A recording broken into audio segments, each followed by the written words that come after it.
Matthewsons auction all sorts of classic vehicles. 26,000 N on the Escort. Some with roofs, some without. But it could be worse, couldn't it? It could be raining. Oh, it is. However, despite our distinctly non-convertible friendly weather, their popularity never seems to waver. We live in hope. That's all it boils down to. We live in hope. We've got this romantic idea of a convertible on a lovely sunny summer's day, and it don't happen because we don't get enough of it. Over here, for me, we don't have the climate for convertibles. I think they're a complete flop and a waste of time. Yeah, I don't mind a soft top. I'm lucky enough to have an Aston Martin convertible, aren't I? Do you get the top down much, though? No, it messes me hair up. We thought we might test the water with something a little bit different, niche even, a Reliant Scimitar GTC. Reliant began making three-wheelers in the old bus depot in Faisley, Staffordshire in the 1930s, before turning their attention to making cars out of fiberglass and branching out into sports cars. The headline act being the Scimitar. The first Scimitar was based on the Daimler Dart, but success came with the GT Estate. A shooting brake that was expensive enough to have celebrity style, made sense to those who like to spend their money wisely, and of course, had the royal seal of approval. There weren't many genuine four-seat convertibles around in the 80s, and the GTC should have stolen the show. At 11 grand, it didn't sell enough. The ailing Reliant went down, and Tamworth lost its classic car company in 1986.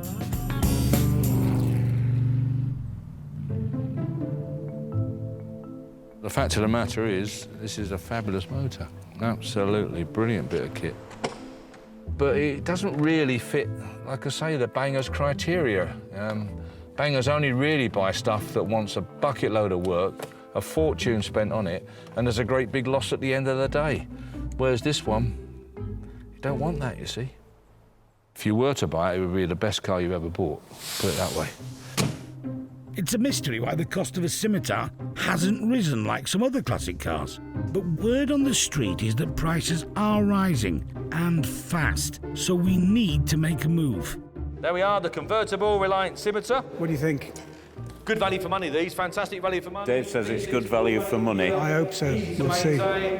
6,000, 6,1, 6,2, still provision at 6,2, 6,3, 6,3. Oh, he's got a second wind. 6,4, 6,4, 5, 6,6, 6,006. Oh, no. 6,006, then are we all done now at 6,6? They're moving forward for the first, second, third and last time at 6,6.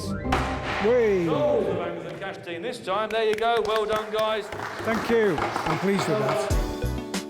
So, if you remember, a good many months ago, I did say to the team that every now and again, you'll slip up and make a profit. And I think this might be it. We think that was a compliment.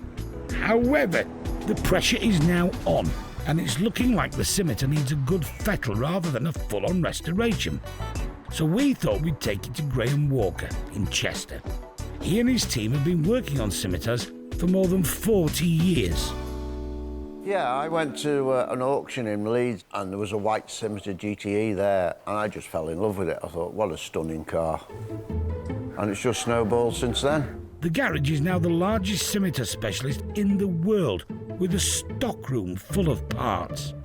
Graham's right-hand man, Dave Jones, will be looking after our car. Dave's been with me for 40-odd years. He says he's retired, but he's not. He's semi-retired. But he just keeps turning up. He just turns up every other day. In his very own Scimitar GTC.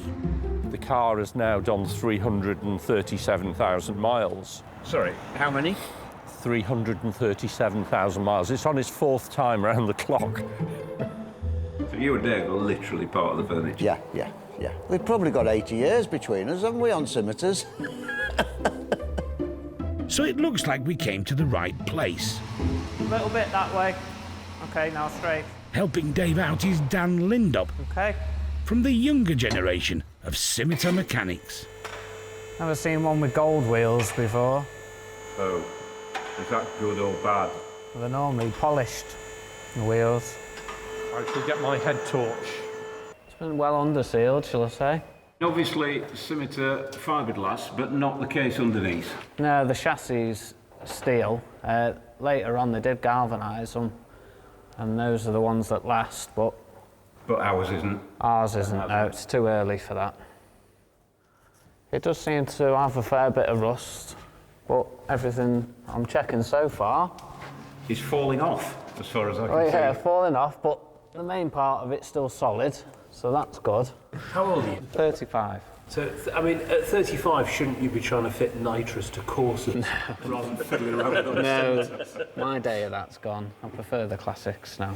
A classic car's got character to it. A new car, yes, they're faster and they go around corners better and they brake better, but yeah, you feel like you're driving an old car.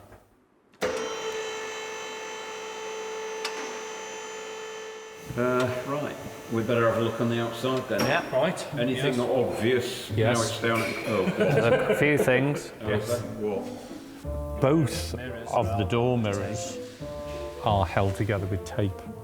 That wasn't standard then. No. The anti-burst catch there has seized, and that can cause difficulties closing the door and even difficulties opening it sometimes. But apart from that, it seems to shut okay. Oh, no, it won't open. Yeah, that happens. You done, Dave? He's broke it. I did it to test whether it would do that. Yeah. That can happen. Indeed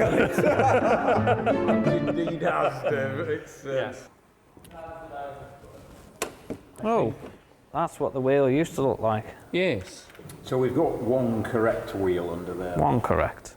So, It's quite clean under here, isn't it? yeah. And the screen wash bottle's got screen wash in it, Dave. Yes. That saved us 50p. Yeah. Initial impression? Very good. Yeah, it's a good car. I haven't driven it yet, so I need to drive it. I can tell an awful lot more from driving these than just looking at them. So far, so good. Let's hope Dave's drive out is an uneventful one.